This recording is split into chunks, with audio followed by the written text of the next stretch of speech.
El sistema informativo de Canal 1 presenta CMI Emisión Central. Bloqueo indígena es el secuestro más grande en historia de Colombia, dice la ANDI. Bloqueos indígenas presionan alza en precios de alimentos. Se agrava desabastecimiento en Popayán y Pasto. Gobierno activa plan de contingencia. Jornada de graves desórdenes en universidades públicas de Bogotá. Se descubren graves daños en los generadores de Hidroituango. Presidente defiende uso del glifosato. Santos lamenta fin de ser Pilo Paga. Gobierno propone nueva distribución de regalías. Reforma para que delitos sexuales de excombatientes vayan a justicia ordinaria. Exfuncionario de la DIAN Omar Ambuila facilitó contrabando por 80.000 millones de pesos. Aumenta delincuencia simulando ser mensajeros de Rappi. 850 personas mueren cada año por malas conexiones eléctricas. Los espero con los diseños de Isabel Henao y Manuela Álvarez desde el último día del Bogotá Fashion Week 2019.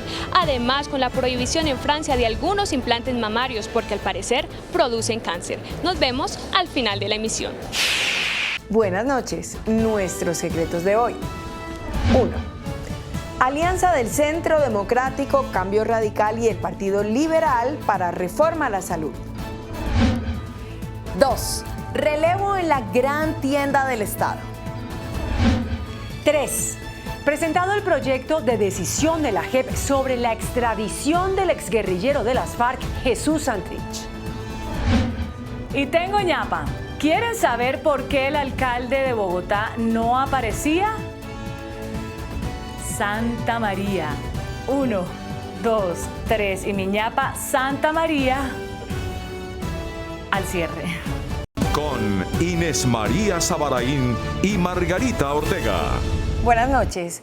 El presidente de la ANDI, Bruce McMaster, lanzó hoy duras críticas al bloqueo en la vía panamericana que ya completa 24 días.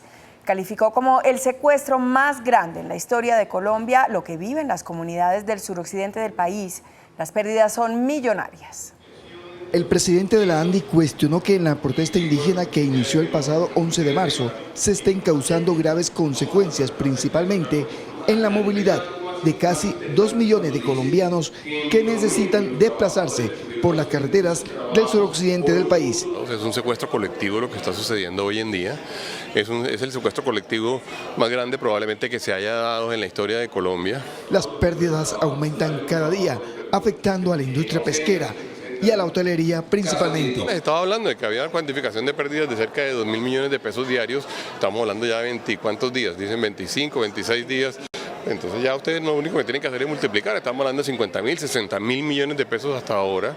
El dirigente gremial expresó su alerta por una supuesta desviación de los orígenes de la minga. Esa no es la forma de generar un diálogo. Ahora, se le generan unas sospechas en este momento si lo que hay detrás de eso no es realmente solamente un tema de reivindicación de derechos, sino lo que hay es evidentemente la necesidad de generar, o la intención de generar un caos y de generar una posición política, de generar una oposición, digamos, a las instituciones en Colombia, a la ciudadanía. Si lo que quieren es desesperar a la gente del suroccidente colombiano, realmente en este momento ya las preguntas comienzan a ser otras. El presidente de la ANDI, quien instaló en Barranquilla el 14º Encuentro Nacional de Laboralistas, hizo un llamado a los manifestantes a recordar el principio fundamental de entender los derechos de los demás. Entre tanto, el bloqueo a la vía panamericana ya ejerce una fuerte presión en los precios de los alimentos. De acuerdo con el reporte de la Bolsa Mercantil de Colombia, en marzo se registró un aumento en los precios de los alimentos como consecuencia de los bloqueos que se presentan en la vía panamericana por cuenta de la minga indígena. El índice aumentó 0,59%, mientras que en igual periodo del año anterior se ubicó en 0,24%. Eso está afectando el flujo normal de alimentos de un país como Colombia. Los productos más afectados son la leche, que presentó un alza de 9,84%, el maíz con un incremento de 9,59% y la papa con un aumento de 7,86%. Cuando miramos los que subieron leche en polvo, maíz o la papa criolla subió de precio, todas casi por encima del 9%. Al tema de los alimentos se suma la cancelación de hasta un 60% en las reservas hoteleras en Popayán y Pasto, afectando lo que será la temporada de Semana Santa, donde históricamente se da gran afluencia de turistas. Ya, por ejemplo, en Popayán las reservas se han cancelado en un 60%. Las pérdidas en el sector agropecuario suman 80.000 millones de pesos. Un grave desabastecimiento de combustibles, alimentos y medicinas deja la minga indígena en departamentos como Nariño y Cauca. Millonarias pérdidas reportan las autoridades del Cauca tras 24 días de bloqueo a la vía panamericana. Afectaciones que pudieran ser mayores de no existir una vía alterna por donde ingresa combustible, alimentos y medicamentos. Estamos hablando de 4.000 millones de pesos diarios, lo que quiere decir que estamos por encima de 80.000 millones de pesos en las pérdidas estimadas para la región. El día 24 de Minga termina con los campesinos de Fundecima caminando por la Panamericana, desde Párraga, municipio de Rosas, hasta la entrada a Popayán. Sumado a esto, sectores como el avícola presentan pérdidas considerables de 586 toneladas que se transportaban diariamente. En la actualidad, solamente 144 toneladas pueden ser despachadas. El sector de la construcción, el sector de comercio y servicios, la parte de los lácteos, el sector avicultor, muchas empresas de transporte ya están despachando a sus empleados. El desabastecimiento de combustible continúa, al igual que la reducción en un 67% de demanda del gas licuado. Por su parte, el Gobierno Nacional activó un plan de contingencia para mitigar el bloqueo económico que vive el sur del país. Llevarán toneladas de medicamentos, insumos, alimentos a las poblaciones de Nariño y Cauca. El plan de contingencia busca proveer mediante buques y aviones alimentos, medicamentos, combustible y cobijas y otros insumos a las poblaciones de Nariño y Cauca que están bloqueadas por la minga indígena desde hace más de 20 días y que viven un verdadero colapso económico y social. Un plan de contingencia especial para llevar a través de vía aérea y por unos buques especiales alimentos, combustible, medicamentos para Nariño, que tiene un problema de desabastecimiento. De igual manera hay también un plan de contingencia especial para Popayán y esperamos que se logre concertar con los gremios y con toda la comunidad allá en Pasto. En aviones de la Fuerza Pública son transportadas 32 toneladas de insumos, alimentos y medicamentos, y en buques que vienen desde Ecuador 1 millón de galones de combustibles, informó el Gobierno Nacional. Bogotá vivió una jornada de disturbios. Encapuchados se enfrentaron con la fuerza pública en las universidades Nacional, Pedagógica y Distrital. Las protestas en respaldo a la minga indígena colapsaron a la capital. Fuertes disturbios en Bogotá. Las 3 universidades públicas protestaron de manera simultánea. Los primeros estallidos se escucharon al mediodía en la Pedagógica. Encapuchados armaron barricadas, usaron caucheras, picas y explosivos artesanales para enfrentarse con la fuerza pública. Por cuenta de los desórdenes estuvo colapsado el tráfico en la calle 72 y alrededores por cerca de 5 horas.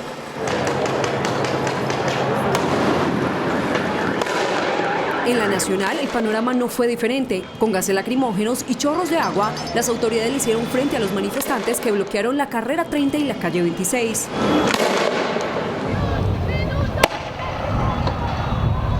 En el sur de la ciudad, los disturbios se registraron en la Universidad Distrital. Varios encapuchados lanzaron toda suerte de elementos a la vía. El choque con las autoridades fue violento. Pupitres, canecas y elementos de la universidad fueron usados para bloquear el paso.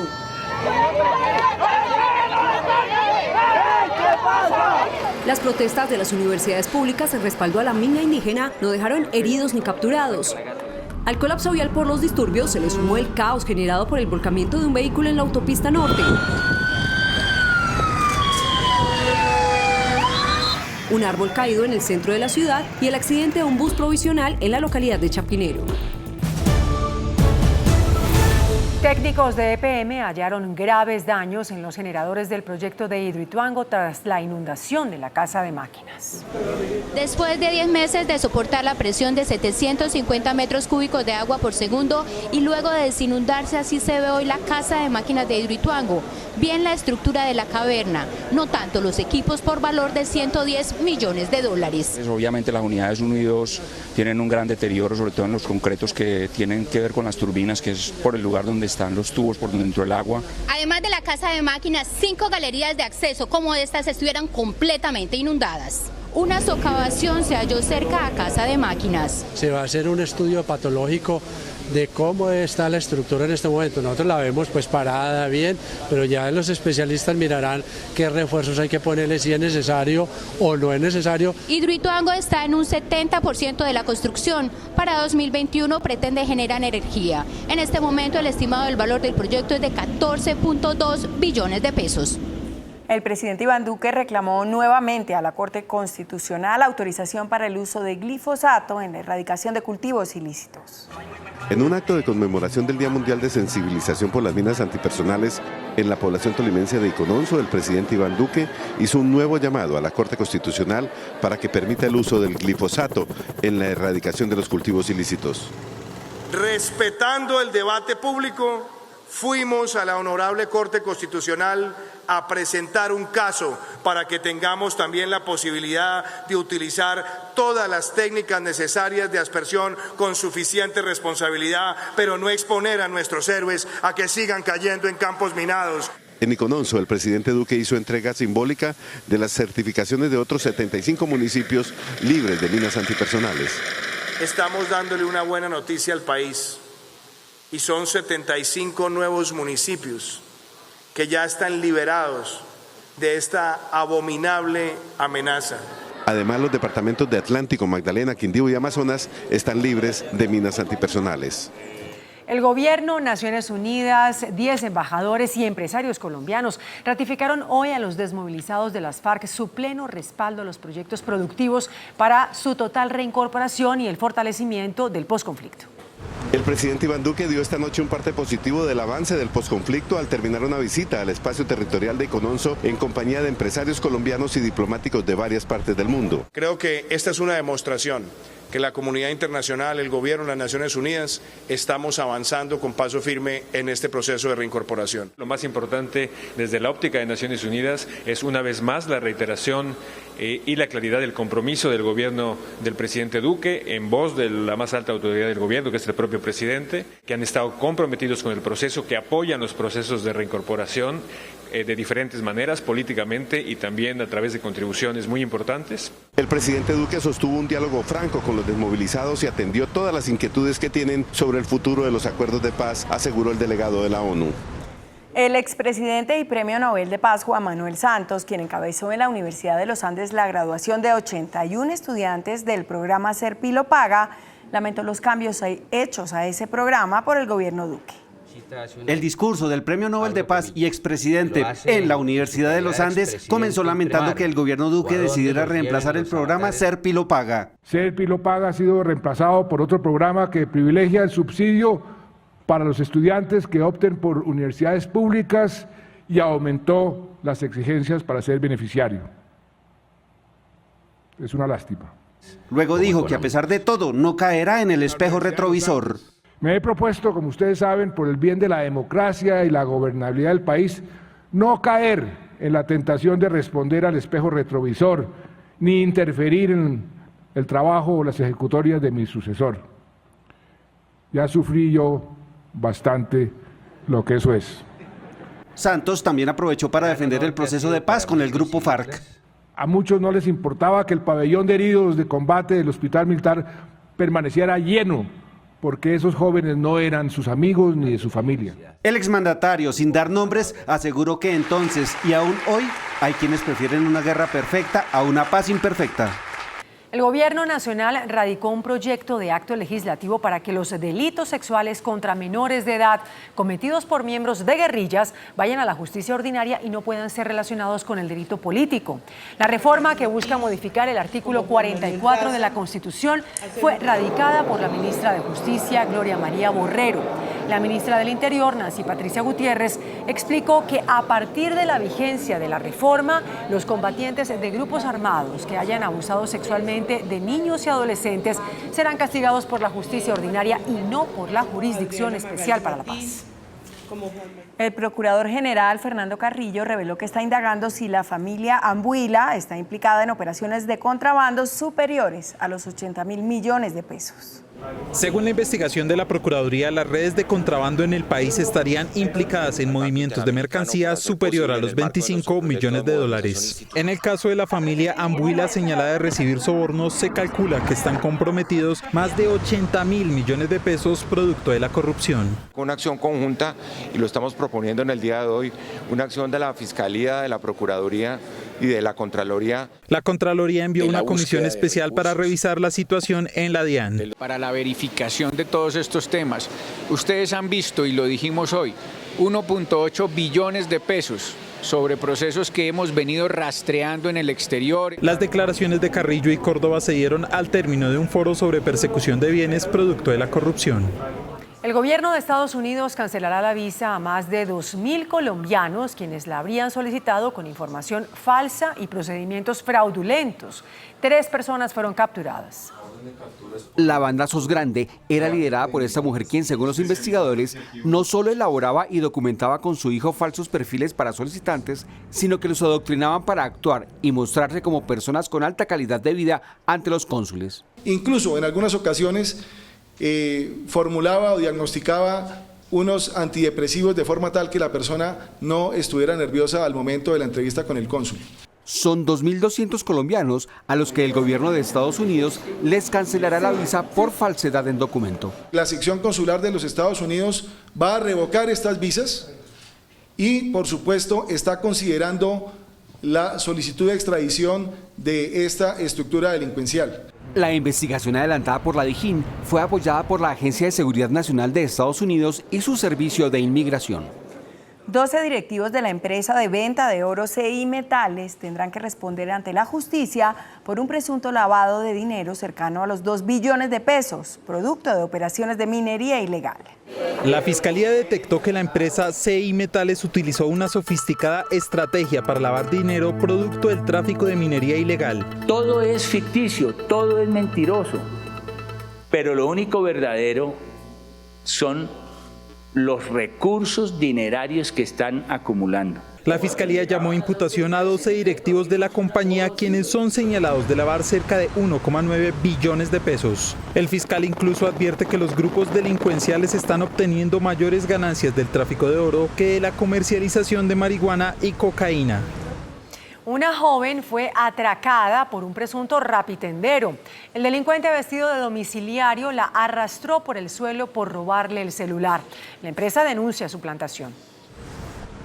Cámaras de seguridad registraron el momento en el que un presunto rapitendero ataca violentamente a una mujer para arrebatarle el celular. La joven intenta resistirse al hurto, arrojándose al piso y se defiende con patadas, pero sus esfuerzos son en vano.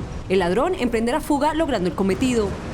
Este hecho se suma a los recientes casos de hurto por parte de parrilleros en moto. Pese a la recurrencia de este fenómeno, el distrito descartó volver a implementar la restricción al parrillero.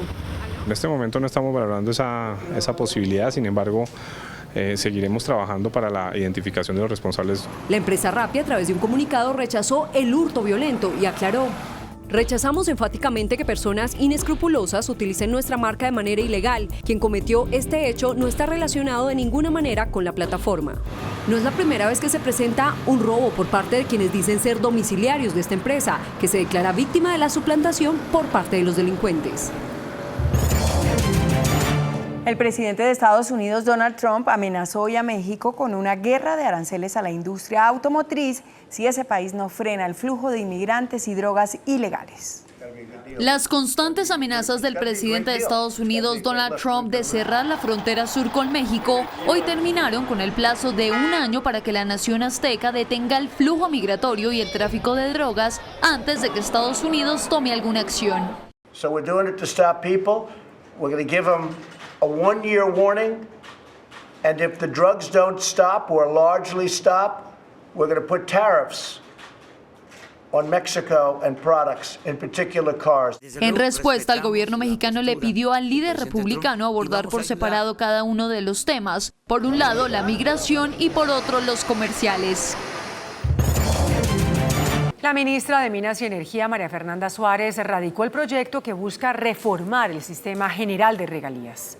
Este jueves el gobierno radicó el proyecto de acto legislativo que busca una reforma estructural al sistema general de regalías. Entre los objetivos está aumentar la asignación de recursos a las regiones productoras de hidrocarburos que actualmente reciben un promedio de 10%.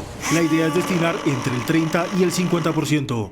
Con ello se buscará un mayor esfuerzo en estas zonas para aumentar el nivel de reservas de crudo. Las regiones productoras podrán asegurar que entre el 30% de los ingresos totales del sistema y el 50% irán a sus regiones. La funcionaria explicó que esta figura no afecta a la actual participación de los departamentos donde no se produce petróleo. Que las inversiones para las entidades territoriales no productoras se mantienen. Los recursos de regalías al 2020 suman 30 billones de pesos, de los cuales hay un ahorro de 10 billones de pesos. El sistema que tenemos actualmente ha permitido dos cosas que son importantes. Uno, la reducción de la pobreza y la mejora de los índices de Gini. Y dos, que hoy tenemos 10 billones de pesos de ahorro. Los recursos mantendrán su objeto de inversión social. El gobierno propuso hoy que los ahorros que se encuentran en los fondos de pensiones voluntarias sirvan como codeudores para compras de vivienda de los ahorradores. Espera además que la reforma pensional comience su trámite antes de un año. Buenas noches. Dos importantes temas se trataron hoy. Uno, que los fondos privados de pensiones sirvan como garantistas para que sus ahorradores compren diferentes bienes. Y dos, la inminente reforma pensional que tendría que tramitarse en menos de un año, pero sin tocar la edad. El presidente desde la campaña y como presidente por supuesto lo ha confirmado, la edad es un inamovible. La edad es un tema, pero hay otros parámetros, ¿no? Otros parámetros.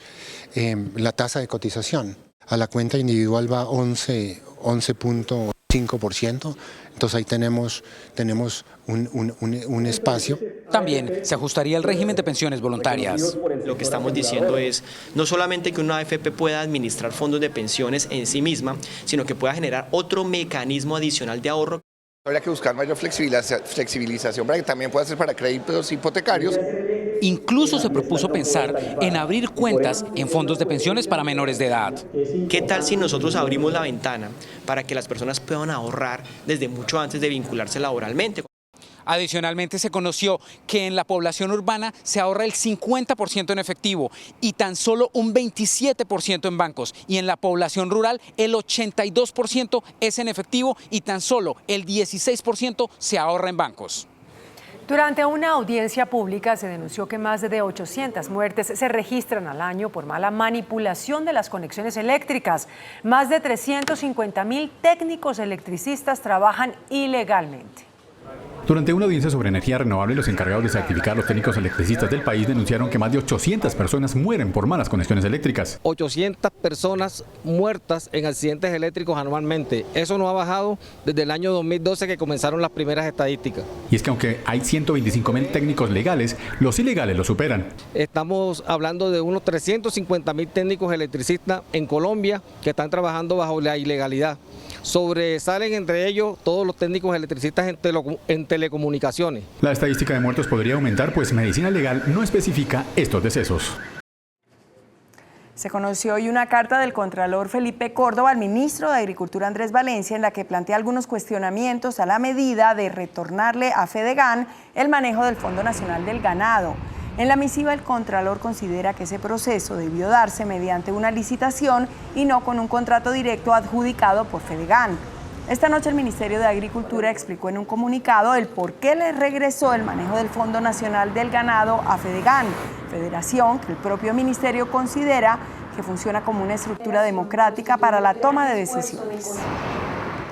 El índice de capitalización de la bolsa, que mide las principales acciones de valores de Colombia, cerró a la baja. Somos un departamento fuerte, un departamento que está en todos y está en vos. Gobernación del Valle del Cauca. Trabajo de corazón.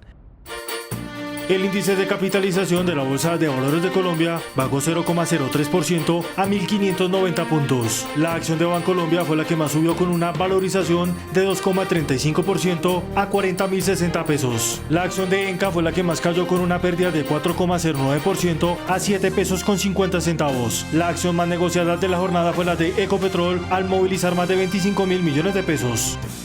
El precio del dólar cerró al alza. Indicadores económicos del día. SMI. La tasa representativa del mercado que regirá para mañana viernes será de 3.132 pesos con 78 centavos. Los profesionales del cambio compran la divisa en promedio en 2.915 pesos y la venden en 2.955 pesos. Un euro cuesta 3.512 pesos. La libra de café en Nueva York se cotizó en 95,30 centavos de dólar. El azúcar se transó en 12,71 centavos de dólar la libra. El barril de petróleo WTI se cotizó en $62.17. La referencia Brent para Colombia se cotizó en $69.29. Una acción de Ecopetrol cuesta 3.350 pesos. La selección Colombia femenina reapareció hoy en Lima derrotando 2-1 a Perú en el primero de 2 partidos amistosos de preparación a los próximos Juegos Panamericanos. Ya regresamos. Después de comerciales los espero desde Ágora, Centro de Convenciones de Corferias, porque hoy es el último día del Bogotá Fashion Week 2019 y las diseñadoras Isabel Henao y Manuela Álvarez brillaron con sus propuestas.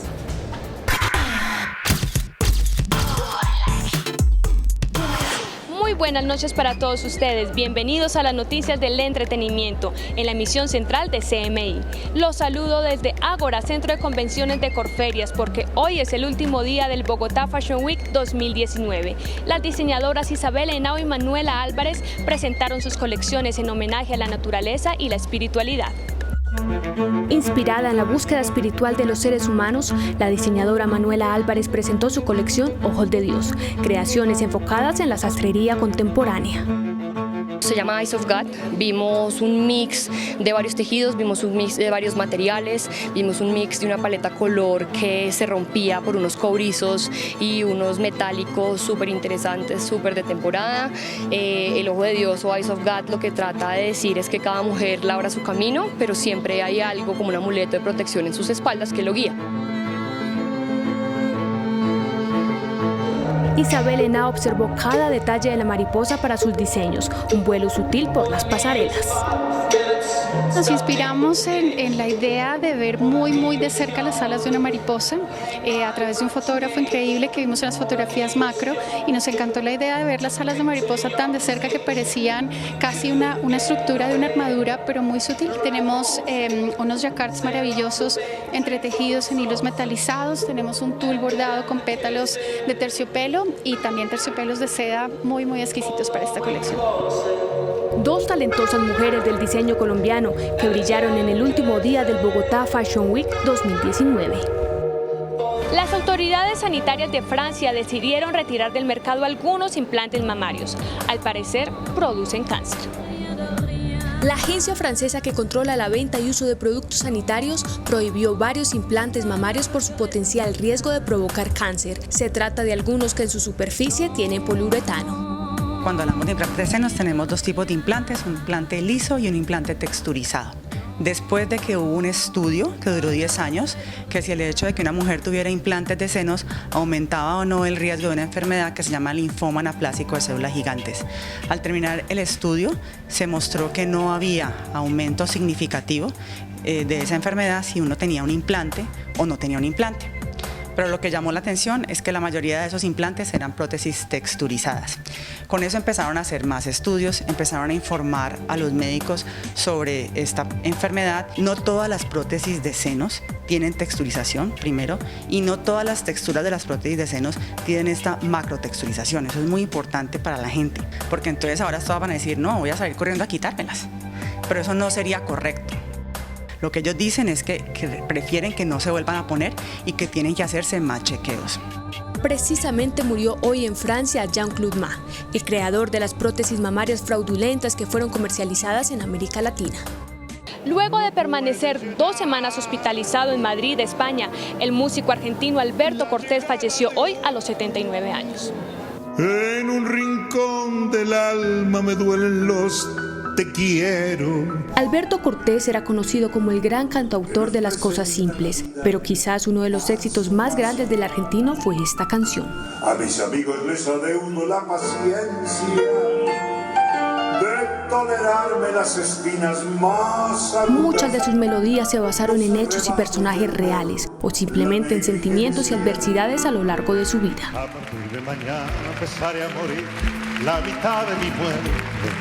Esto es todo por el momento en las noticias del entretenimiento, pero en la última emisión de CMI nos vemos con mucho más. Los espero. En minutos, nuestros secretos de hoy. 1. Alianza del Centro Democrático, Cambio Radical y el Partido Liberal para reforma a la salud. 2. Relevo en la gran tienda del Estado. 3. Presentado el proyecto de decisión de la JEP sobre la extradición del exguerrillero de las FARC, Jesús Santrich. Y tengo ñapa. ¿Quieren saber por qué el alcalde de Bogotá no aparecía? Santa María. 1, 2, 3 y mi ñapa Santa María. Después de Pregunta Ya Mí. Muy buenas noches. El gobierno acaba de presentar una propuesta de solución al bloqueo indígena en el departamento del Cauca, en la carretera panamericana. El vocero oficial de la Minga es José Hildo Pete, y él es nuestro invitado de esta noche.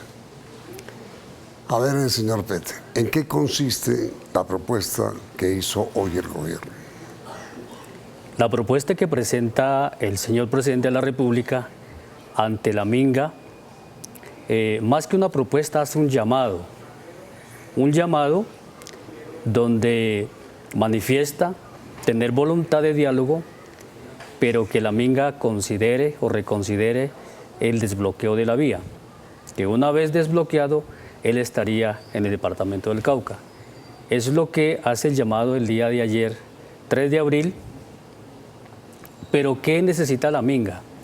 La Minga, frente a esta propuesta que anuncia el presidente, necesitamos una oficialización, que el señor presidente de la República oficialice mediante un documento a la Minga, porque la Minga es una comunidad seria y seguramente creemos que el presidente también es serio, nos debe enviar un documento serio a la Minga diciendo, señores de la Minga, pues yo voy a ir, que la parte técnica reivindicativa avance, pero yo voy a ir tal día.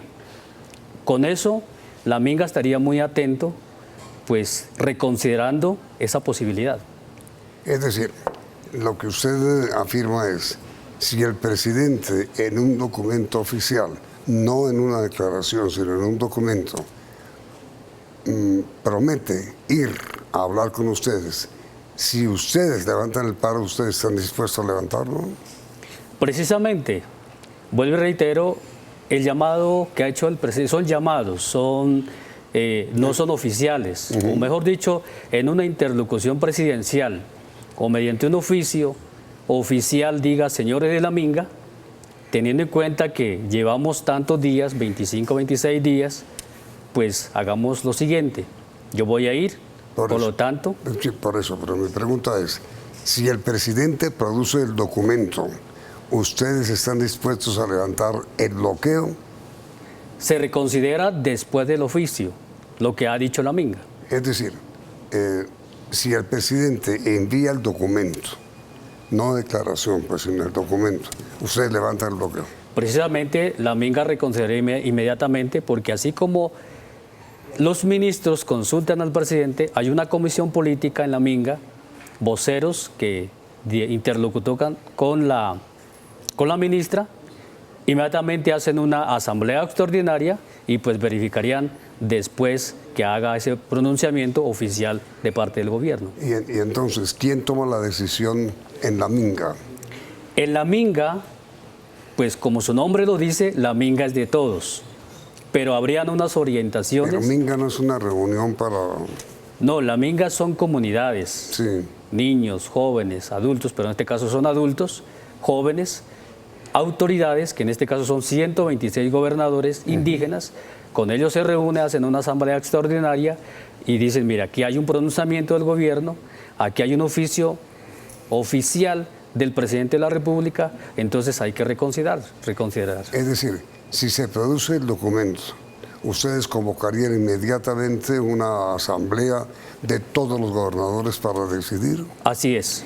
Y entonces, responda usted inmediatamente después de comerciales, señor Pete, ¿cuál es su posición personal? en un momento.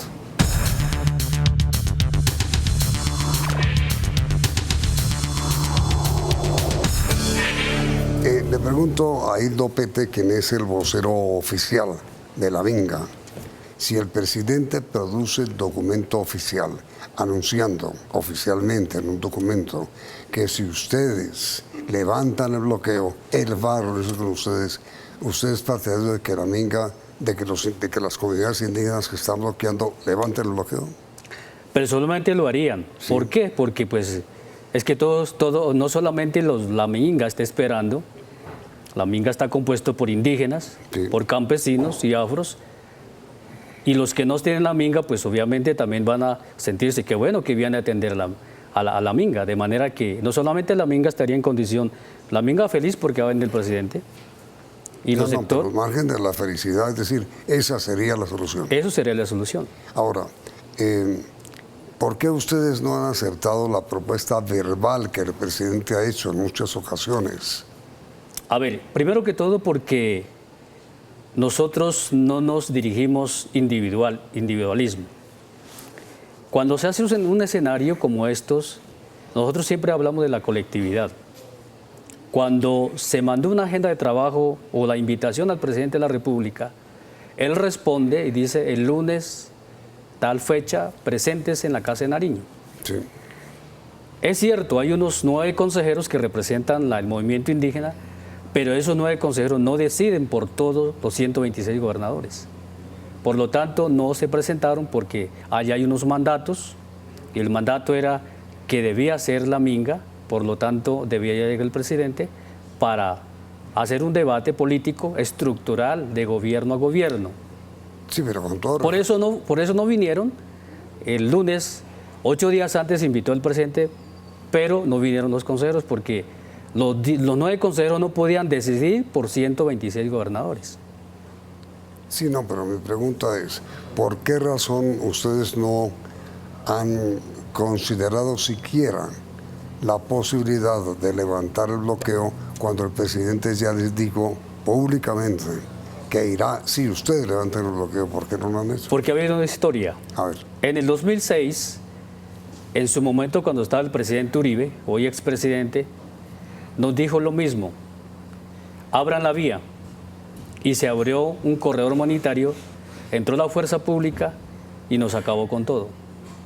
Entonces ya hay un antecedente y por eso la Minga ha dicho hasta que el presidente no pronuncie oficialmente no vamos a abrir.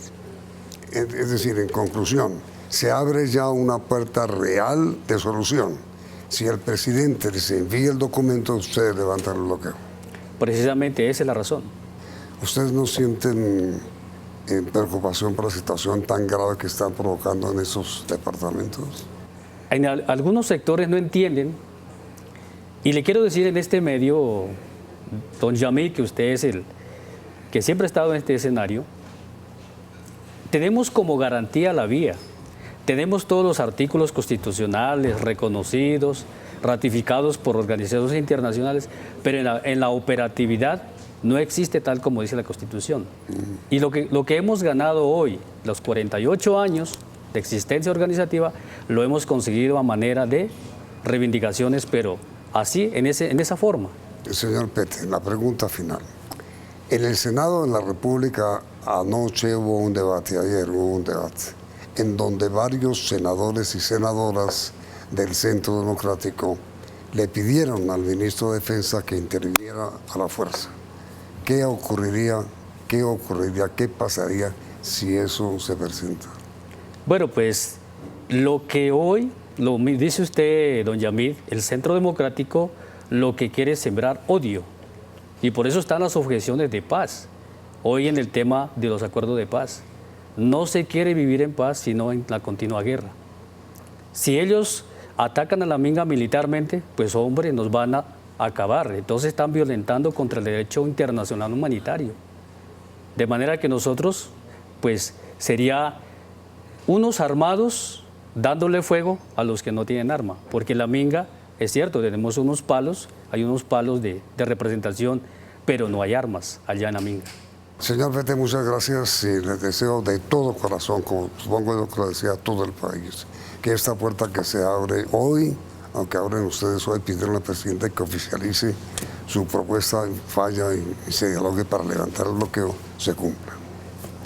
Nuestra pregunta para nuestros televidentes: ¿están ustedes de acuerdo que el presidente, como lo pide el coordinador de los indígenas en paro, envíe un documento oficial escrito en donde se comprometa a ir a hablar con ellos si levantan el paro? ¿Están de acuerdo en que lo haga? ¿Sí o no? El resultado del sondeo saldrá mañana en esta emisión. Muchísimas gracias. Viene ahora la sección habitual nuestra 1, 2, 3.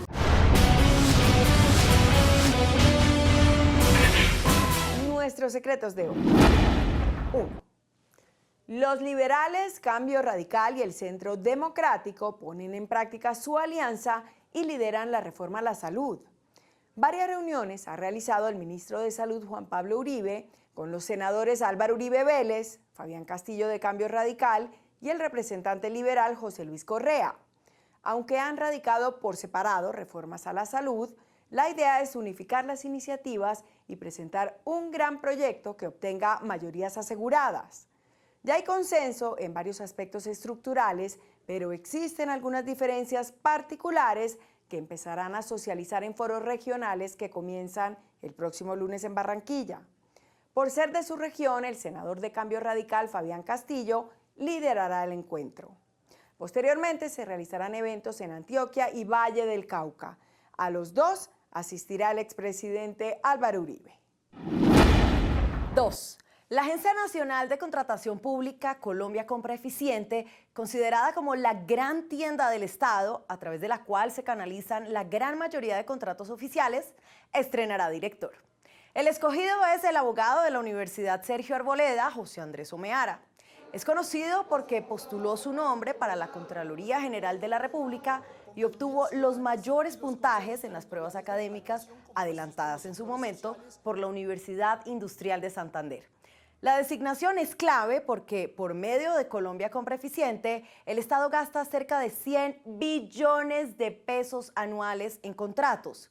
Y es allí, con semejante cifra, que el riesgo de corrupción se debe reducir al mínimo. 3. Se acaba de presentar el proyecto de decisión del magistrado sustanciador de la JEP sobre el caso de Jesús Santrich. En la JEP, los nombres de los magistrados sustanciadores de cada caso se mantienen en reserva por razones de seguridad.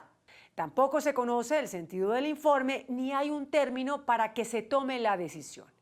El informe fue presentado ante la sección de revisión de la JEP.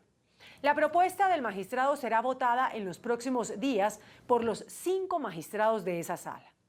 Casualmente, el próximo martes se cumple 1 año de detención de Jesús Santrich. Si la JEP niega la extradición, termina todo y Santrich queda en libertad.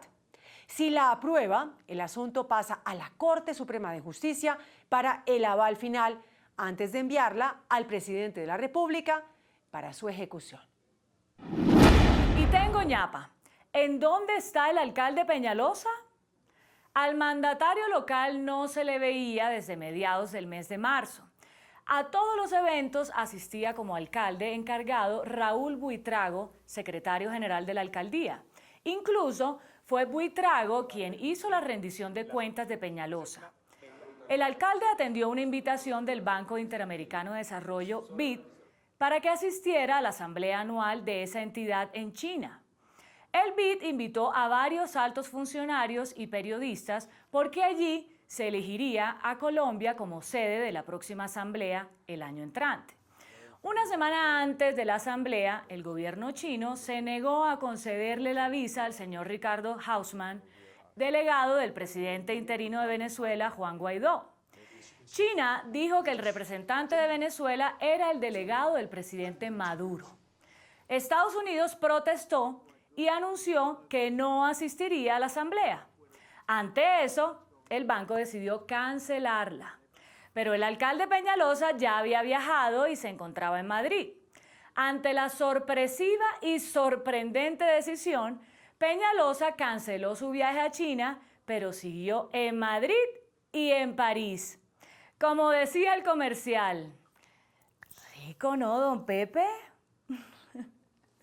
Hasta mañana. Que descanse.